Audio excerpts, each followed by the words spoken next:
Let's talk about Caleb Williams because there's really no way around it. He needs to play in the preseason. Not for the highlight reel, not for the marketing push, and definitely not to prove himself to the fans. He needs to play because that's how you build rhythm, chemistry, and most importantly, real game operation. All the talent in the world means nothing if the offense can't get in and out of the huddle cleanly, if the timing between quarterback and receiver is off, or if the cadence at the line isn't right. And guess what? We already saw signs that things are not fully in sync at FanFest inside Soldier Field with the crowd, the noise, and the full environment. The Bears' offense looked choppy. Not awful, not chaotic, but not sharp either. And Ben Johnson, the offensive coordinator, he came out and basically admitted it. The operation wasn't clean. Think about that for a second. We're not talking about play calling or big mistakes. We're talking about operation. The fundamentals, the engine of the offense. And if that engine's sputtering even a little, you got to take it seriously. That's why you can't just lean on these joint practices with other teams. Those are great, sure.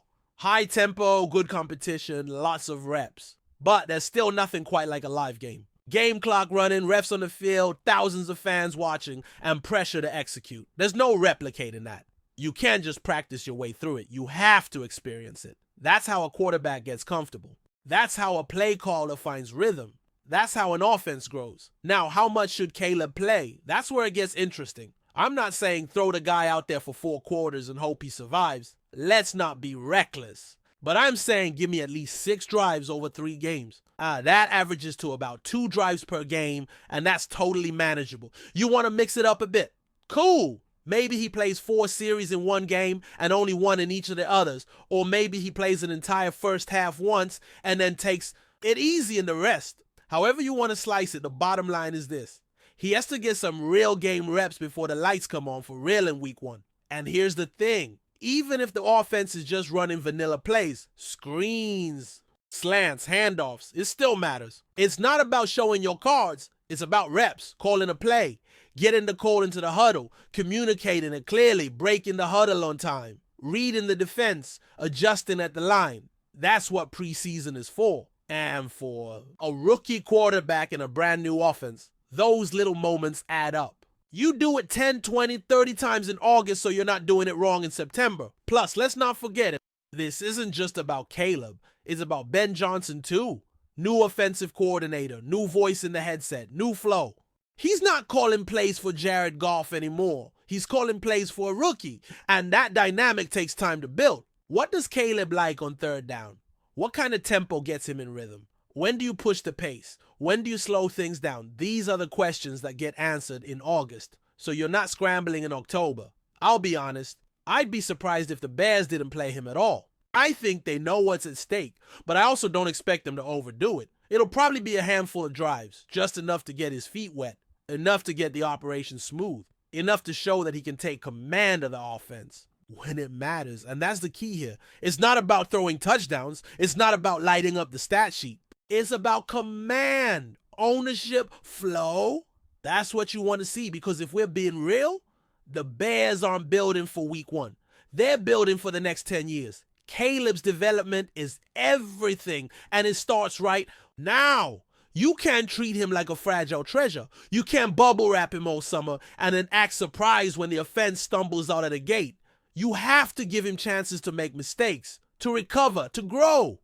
You've got to let him feel the tempo of a real NFL game, even if the starters are only out there for a few minutes. So yeah, I'm firmly in the yes camp. Caleb should play. Not for us, not for hype, but because it's what's best for him and what's best for this team. There's no substitute for reps. Not in this league. Now, speaking of young players fighting for reps, let's pivot to another name that's been heating up during training camp. Ozzy Trapilo. The rookie left tackle seems to be pulling ahead in that position battle. And if he actually wins the starting job, that would be massive. Because if he can hold down that blind side as a rookie, the Bears suddenly have a 4-year runway on a rookie contract at one of the most premium positions in the game. That's gold. For a front office, the dream scenario is this. He's just as good or better than Braxton Jones.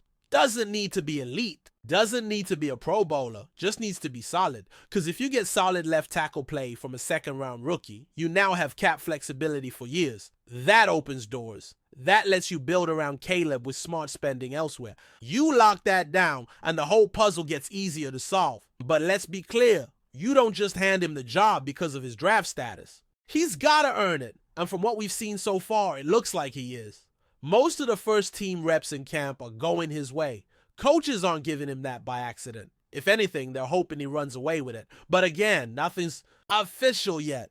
Braxton's not out of the race. Neither is Kieran Amagaji, depending on how he develops. But right now, Trapalo's got the edge, and that's exactly what the team was hoping for when they took him. Alright, while we're on the topic of roster battles, here's one that's sneaking under the radar a bit. Wide receiver, more specifically JP. Richardson versus Tyler Scott.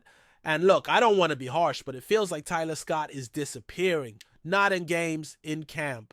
There's just been no buzz, no highlight clips, no social media love, no reports of standout reps or plays. It's like he's fading into the background, and meanwhile JP Richardson, he's showing up, making plays, getting reps, doing enough to make coaches pay attention, and when you're battling for one of the final spots on the roster, that's everything, especially if you bring special teams value, which Richardson does. He returned punts in college. That matters. Because let's be honest, wide receiver 6 on his team is going to play more on special teams than on offense. So if Richardson can prove he's not only a reliable receiver, but also an asset in the return game, that might be the deciding factor. Right now, it feels like DJ Moore, Rome Odunze, Keenan Allen, and Velus Jones Jr. are your top 4 locks. After that, it's wide open, and someone like Richardson could absolutely steal a spot. If they only keep 6 receivers, and you've got guys like Devin Duvernay and Miles Boykin in the mix, Tyler Scott might be on the outside looking in. Now, here's a wrinkle that's getting some attention. DJ Moore lining up in the backfield. And no, it's not because DeAndre Swift is struggling. It's not a red flag. It's a chess move. You put DJ back there, and suddenly the defense has to guess. Is it a handoff, a motion play, a jet sweep, an angle route? It forces adjustments. It creates hesitation. And that's exactly what this offense wants. Moore's got the physicality to take a handoff and run through a gap. He did it at FanFest. Straight handoff from Caleb out of shotgun, ran right up the gut, 10-yard touchdown. He looked like a legit running back. And in the next play, he's lining up in the slot and running a crisp slant. That kind of versatility is dangerous. Not because he's going to get 15 carries a game, but because every time he lines up in a new spot, the defense has to respond. Think about what the 49ers do with Deebo Samuel. Is DJ Moore going to be that kind of player? Maybe not exactly, but the role will be similar. You want to manufacture touches. Get the ball in his hands in space. Use motion, use misdirection, keep defenses guessing. It's not about turning him into a full-time running back. It's about forcing defensive coordinators to spend extra hours prepping for him. If they're focused on DJ in the backfield, they might forget about Odunze downfield. That's how you scheme guys open. Now, let's talk about Micah Parsons, because I know the buzz is out there, especially after all the noise around his contract situation. And look, let's not kid ourselves. This is one of the absolute top defensive players in the league. Elite speed, elite motor, game-changing impact every time he's on the field. So the idea of him possibly becoming available, it turns heads fast. And yeah, I'll admit it, the thought of Micah Parsons in a Bears uniform is exciting as hell. But let's slow down for a second and be realistic. Would Dallas actually trade him? Probably not. The Cowboys aren't a team that likes to wave the white flag, especially not with this core. They still believe they can make a run. Dak's window isn't closed. CeeDee Lamb is in his prime. The defense is talented. Jerry Jones doesn't exactly have a reputation for rebuilding. So unless things get really ugly, I just don't see them giving up on Micah in the middle of training camp. Before we continue, don't forget to subscribe to our channel and give this video a like. Your support helps us keep bringing you the latest updates on our Chicago Bears. And don't be shy. Drop your thoughts on the news in the comments below. The Chicago Bears have made a bold move to bolster their defense for the 2025 NFL season by signing JADEVEON CLOWNEY as their new edge rusher. This strategic acquisition highlights the Bears' intent to reclaim their stature as one of the league's most formidable defensive teams. CLOWNEY, known for his explosive athleticism and relentless pass rushing skills, is expected to bring a new level of intensity and disruption to the Bears' defensive front.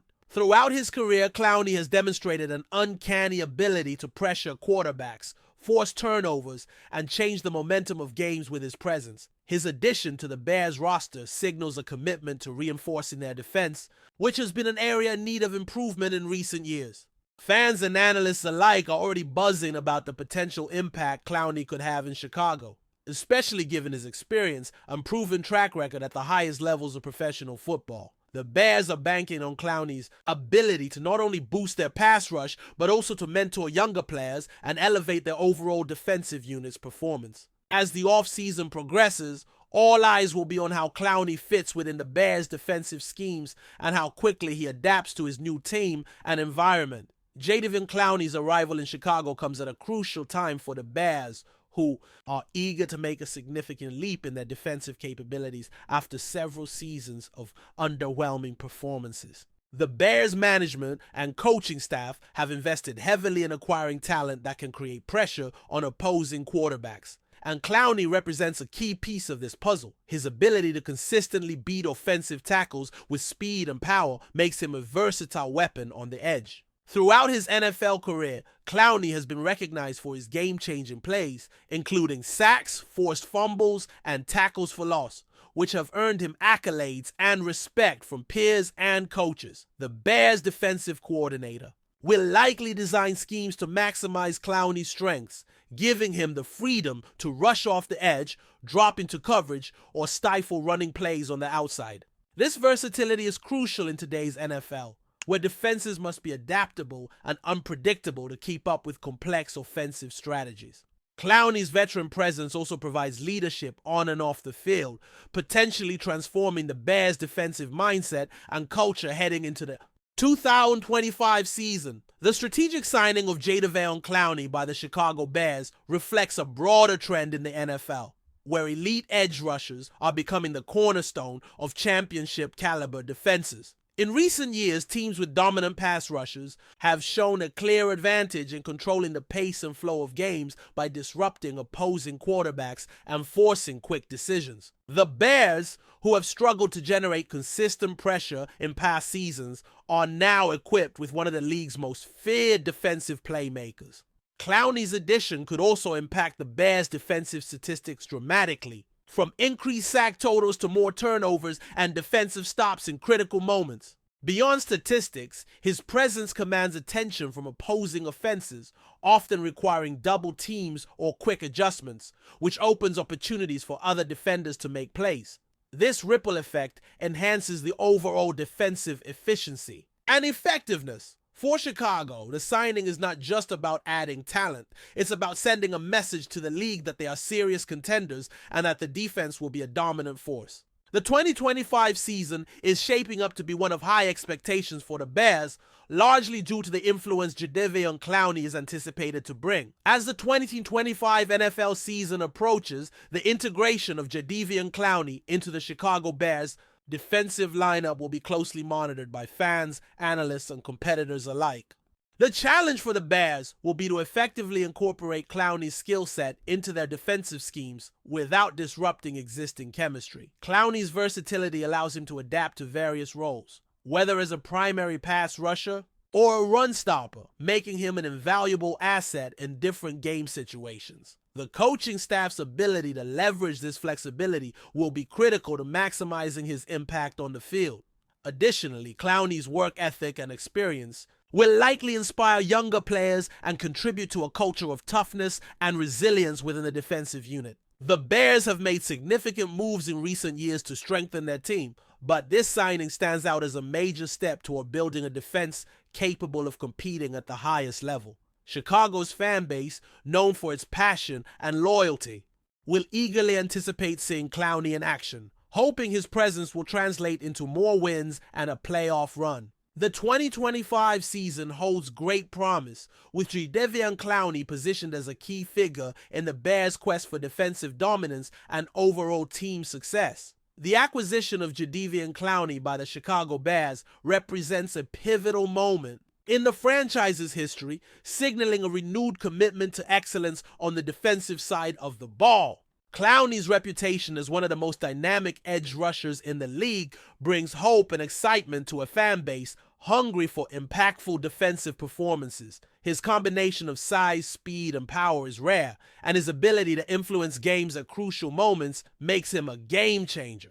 The Bears are counting on Clowney not only to improve their pass rush, but also to elevate the entire defense, setting a standard of physicality and determination. This move fits within a larger strategic vision aimed at restoring the Bears to prominence in a competitive NFL landscape. As the team prepares for training camp and the regular season, the integration of Clowney into the defensive rotation will be a major storyline. Analysts will dissect his every move, and fans will rally behind him as a symbol of the team's ambition. Ultimately, the 2025 season will test how well Clowney's skills translate into victories for the Bears, with hopes that his presence will be a catalyst for a new era of defensive dominance and team success. That's it for this update. If you enjoyed the video and want to stay updated with exclusive news about our Chicago Bears, be sure to subscribe to our channel and hit that like button. We can't wait to hear your thoughts in the comments. See you in the next video.